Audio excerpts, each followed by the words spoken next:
Mortimer, Episode 12. Thank you for tuning into Mortimer, a book written by M.W. Cedars and narrated by Michael Drew. The theme music was written and performed by Danny Torgerson. Mortimer is an entire novel that you may decide to read in print or digital form. Yet each episode of this audio podcast is broken up into a serial of sorts for your enjoyment. We hope you enjoy this duty-free audio presentation of Mortimer.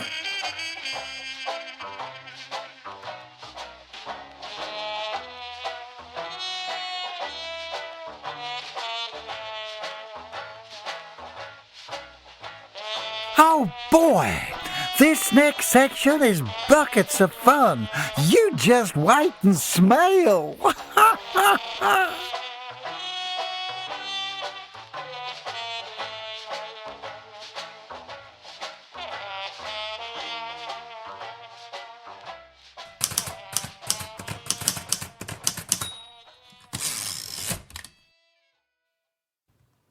After only 6 weeks aboard the Esquire, he'd quickly acquired his sea legs. The transition had come naturally, with none of the nausea or ailments experienced by those less suited for captain's work.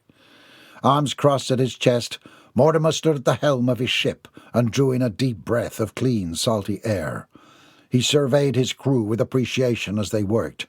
They moved with purpose, gesture deliberate, and focus unassailable. The weather was fine, the sky was pure blue, and there was not a cloud as far as the eye could see. Mortimer was in his element, his utopia. He flipped open a bronze antique compass to check the trajectory, and then grasped the ship's wheel with a mighty hand. The correction was without flaw, and the vessel obediently angled slightly on its course. Then something changed. Mortimer's instincts told him what was wrong even before the wind picked up. Poseidon was preparing his fury.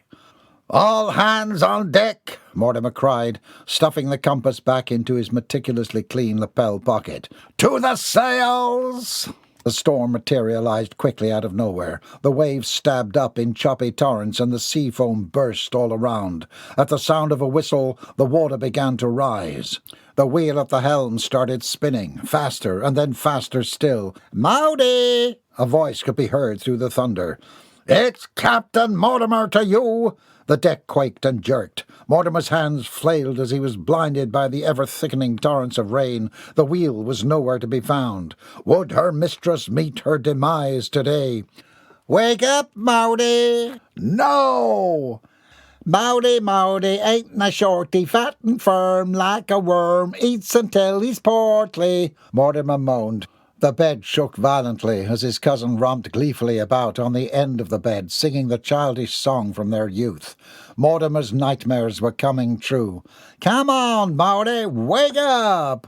"I am being assaulted by a malignant beast."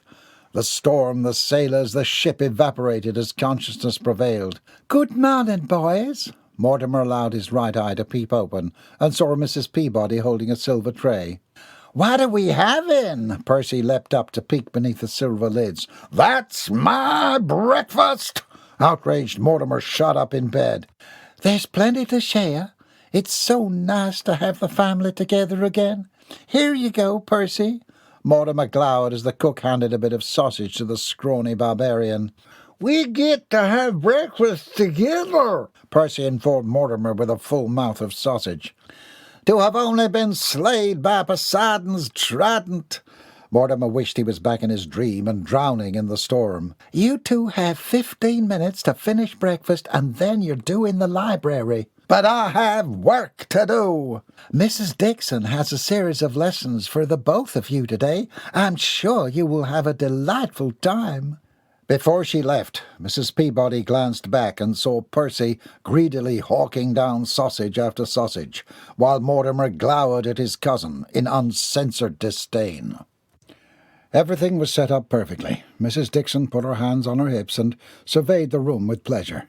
The library is one of the largest rooms in the house, and it offered plenty of space for her classes. It was cylindrically shaped, and rows of books stretched up 4 stories high. Natural skylights were cut into each story, as well as the ceiling above, filling the room with a wonderful glow of morning sunlight. Milly came into the room carrying a bag of ice. Neville followed behind, his arms heavy with fabric. "What do you want me to do with this?" Milly huffed. "Pour it in that bucket," Mrs. Dixon indicated to the side. "Neville, I have erected 2 changing stations over there. Hang the clothes in the appropriate room." "How will I know which room is the appropriate room?"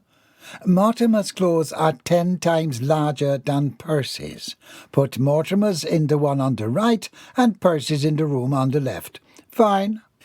Mrs. Peabody entered the library as Milly poured ice into the bucket. "The boys are eating upstairs and will be downstairs in about 10 minutes. "Perfect." Mrs. Dixon all but rubbed her hands together. "How is our Mortimer handling his cousin being here?" "Oh, they get along wonderfully. Percy quite looks up to his cousin. It's such a treasure to see." Then Mrs. Dixon's eyes drifted to something behind her friend. The blood drained from her face. "What is it, Elizabeth?" Mrs. Peabody turned in the direction Mrs. Dixon was looking and saw Bobby Sue standing in the doorway. She was wearing a baggy khaki pants and a flowing top. But what had rendered Mrs. Dixon speechless was the thing hanging from her right hand. Mrs. Peabody's hands flew to her mouth. "Oh!" But before Bobby Sue could reply, a rumbling sound of running feet thundered down the hall and toward the library. An Indian call echoed throughout the mansion walls. "Hi-yi-yi-yi! Hi-yi-yi-yi! Hi-yi-yi-yi!" Percy shot past his mother and into the library. He jumped up onto the table in the centre of the room and beat his chest like a wild beast. "I am chocolate thunder! Hear me roar!" "Boy, what's gotten into you?" Jeb had joined his wife in the doorway. "Sausage, Pa." "No more sausage for that one," decided Mrs. Dixon. "How old is he?" Neville asked, intentionally ignoring the monstrosity in Bobby Sue's hand. "Oh, almost 19 or 18. I can't remember." Bobby Sue beamed at her son. "You brought Ricky!" Percy jumped down from the table. He grabbed the dead animal's head and nuzzled it affectionately. "Hit it on the way up here." Jeb tucked his thumbs into the front of his pants. "We thought we'd cook up some possum stew for y'all." Bobby Sue passed the heavy carcass to her husband. "As a thank you for taking us in." Mrs. Dixon's brain short-circuited. Had that young man really nuzzled a dead possum? She glanced at Neville for assistance. "Quite right." He cleared his throat. "Well, you see, Mrs. Peabody has already filled the entire icebox with food. We're quite set up, you see." "Oh, we don't need to freeze it," Bobby Sue said with a wave. "I'll cook him up straight away. We can eat him for lunch." "We're gonna eat Ricky's organs." Percy grabbed the possum's feet and made them do a little dance. "Walking across the street got you squished, you unlucky critter." "Neville, do something," hissed Mrs. Dixon.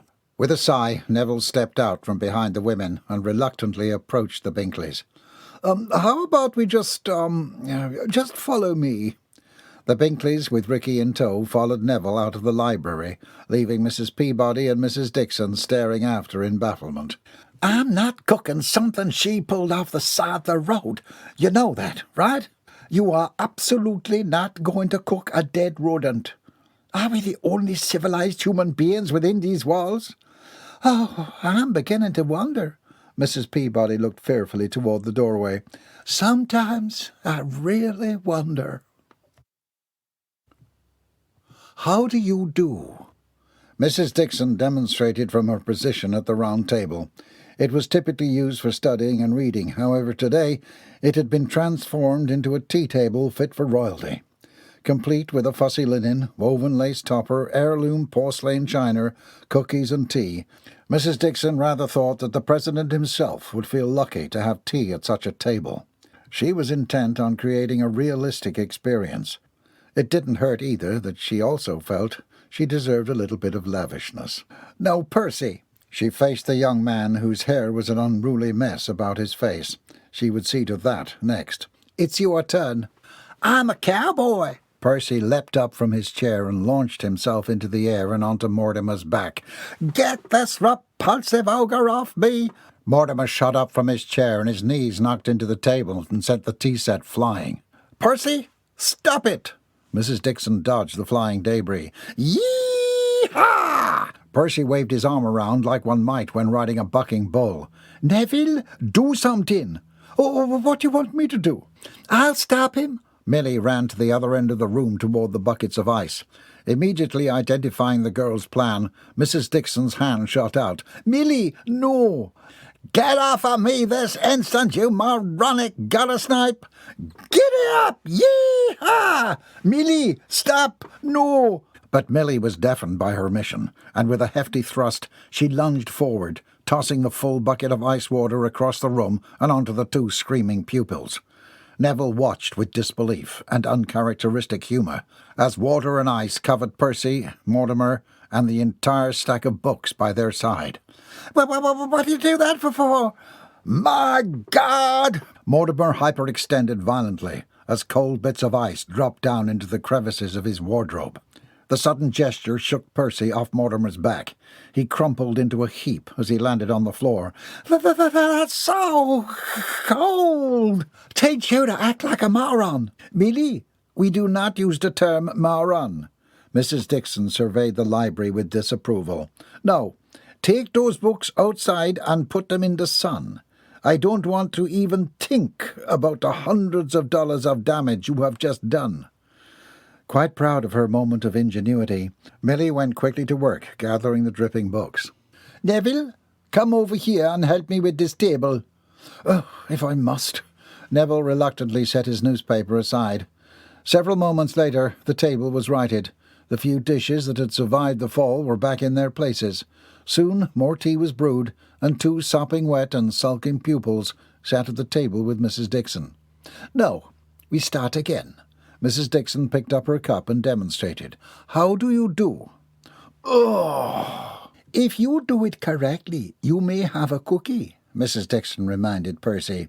"If you do it incorrectly, you know the consequences." "I'll show you again." She lifted her glass with two dainty fingers and nodded gently from Percy to Mortimer. "How do you do?" She took a sip. Percy lifted his cup by grasping between gangly fingers. "How you doing?" Percy gulped down his tea. "It's hot. I burned my tongue." "No, no, no." Mrs. Dixon slammed down her cup. "How is not howdy, and ya is not a word. Moreover, you do not hold your tea with the palm, you hold it between these two fingers. Try it again, and if you do not get it right, into the ice bucket you go." "But, Mrs. Dixon, my tongue," Percy protested. He shot a desperate look over to his cousin, who sat to his left, arms crossed, with an amused expression across his face. "Then do it properly. If you don't drink like a parched cow, you won't burn your tongue." Mortimer's bushy moustache twitched as he grinned back at his dubious cousin. This was turning out to be a surprisingly tolerable morning. Well, aside from being ridden like a bull and getting drenched with ice water. Mrs. Dixon lifted her teacup. "How do you do?" "How do you do?" Percy's fingers slipped, and the porcelain cup went crashing to the floor. Milly, who had returned for another stack of books, came quickly to his feet to clean up the mess. "Neville?" The butler lowered his newspaper and looked up hopefully. "Ice time?" He was used to seeing Mrs. Dixon wield a particularly unpleasant punishment on ill-tempered youth. For throughout the years they had attempted a multitude of correctional methods with Mortimer, only to find that ice was the best motivator. She had employed the ice method on dozens of adolescents during her time as an unofficial behavioral consultant. "Yes, now," Percy wailed. "I'm already freezing." "It's for your own good." "What did I do?" Percy went limp in Neville's arms as he dragged the boy toward the buckets. "First of all, it is what did I do? Wad is not a word," Mrs. Dixon chided. "Second of all, you threw an extremely expensive heirloom cup onto the ground and broke it."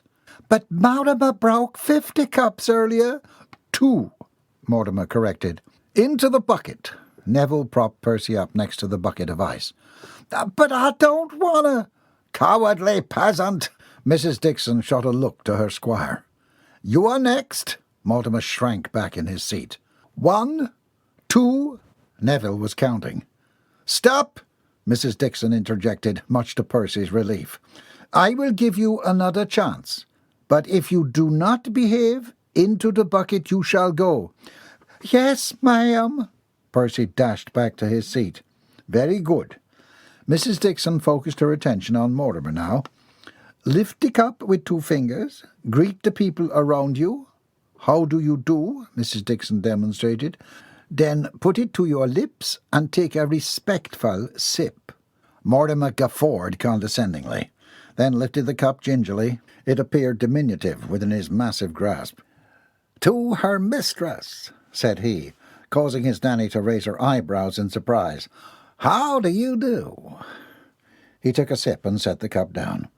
The entire display had been executed with utter perfection. Milly's eyes widened. "Where did he learn to do that?" "To her mistress?" Mrs. Dixon narrowed her brows at Mortimer. "With unassailable poise, unrivalled grace, with sedulity and perseverance does she sail through the open sea." Mortimer stood now, staring blindly into the recesses of his mind. "Deserving the unanimous agog of the citizens of the world wherever she goes, wherever she sails, trajectories abound, adventures limitless." "This is not the time for homiletics." "Hommy what?" At Mrs. Dixon's distraction, Percy snatched a cookie from the dish on the table. Mrs. Dixon looked pointedly at Mortimer, her lips pursed. "We are going to change trajectories. We will move on to the role-playing portion of the training." She closed her notebook. "Neville, Milly, you may be excused." "Thank God." Neville went back to his chair, picked up his newspaper and tucked it under his arm. "Oh, what are you going to do now?" Milly was quite effectively put out. She hadn't had this much fun in weeks, and now she was being sent away. "That's for me to know." Mrs. Dixon stood up from the table and wiped off her already perfectly clean hands. "But I promise you, the next time you see these 2 boys, they will be the most civilized, refined, and auspicious gentlemen you have ever laid eyes on." "Leopold, there's a small compromise in the paint on the vanity in my room," announced Mrs. Longhorn. She took a dainty sip from her cup of tea and looked squarely down the table at her son. "What will people say if they see such a disgraceful lack of attention to detail?" "I quite assure you, people do not often venture into the upstairs bedrooms." Mr. Longhorn turned the page in his newspaper. "Even if they did, I would hardly expect anyone to notice." Mrs. Longhorn was indignant. "Have you no pride for the Longhorn name, then?" "Dearest mother." Mr. Longhorn looked over the rim of his glasses. "I have the highest respect for our name and the company. Details are key for running a successful business. However, I do not feel that a tiny scratch in an antique vanity in the upstairs bedroom calls into question my ability to run a business." "Well, with an attitude like that, it's no wonder the bulbous ignoramus John Adams has outsold you these last 20 years. Mr. Longhorn took his glasses off and gave his mother his full attention. "John Adams, you say?" "Yes," she puffed out her chest proudly. "I met him myself." "And when did you meet this gentleman?" "Yesterday." "I went by to see what kind of competition had rendered my late husband's company coming in second in shipping." Mr. Longhorn's eyes rolled up to stare at the ceiling. "And I suppose that Mr. John Adams is the one who told you that he was running the company?" "Well, of course. Why wouldn't he admit to such an accomplishment?" "Because John Adams is not running the Centennial Shipping Line.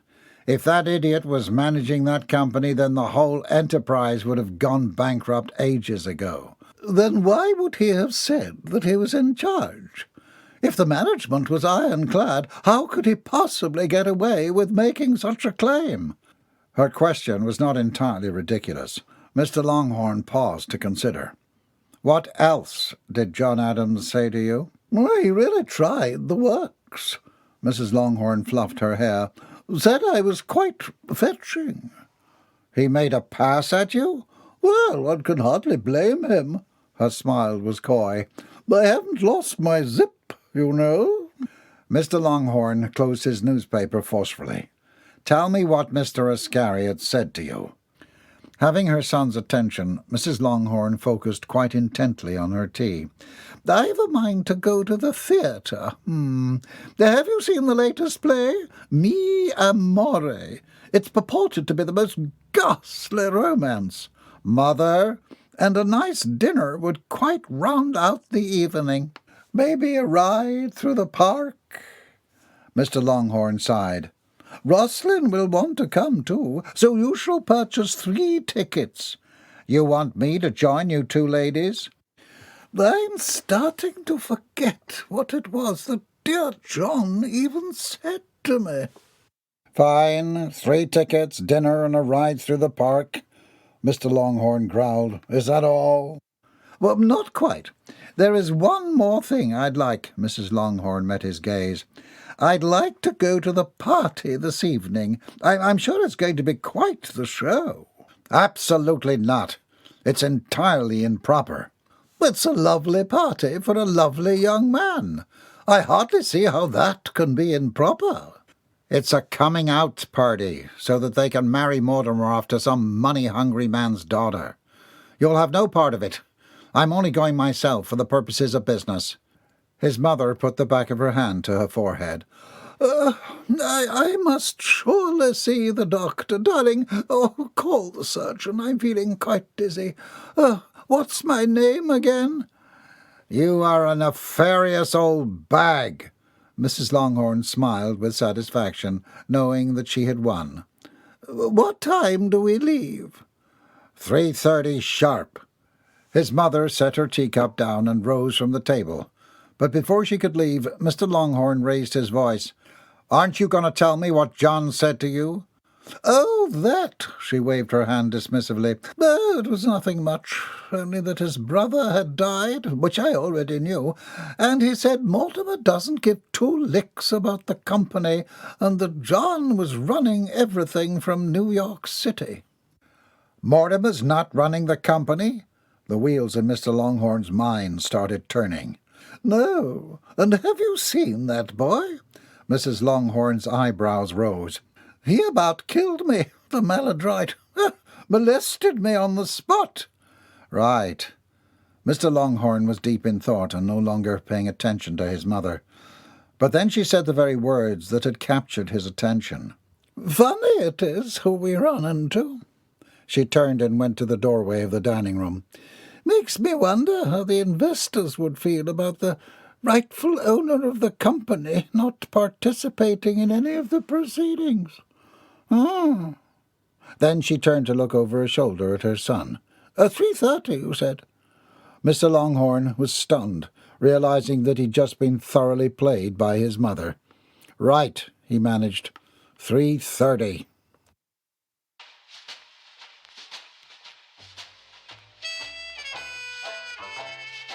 Learn more at www.mortimerbook.com. Copyright 2022 M.W. Cedars.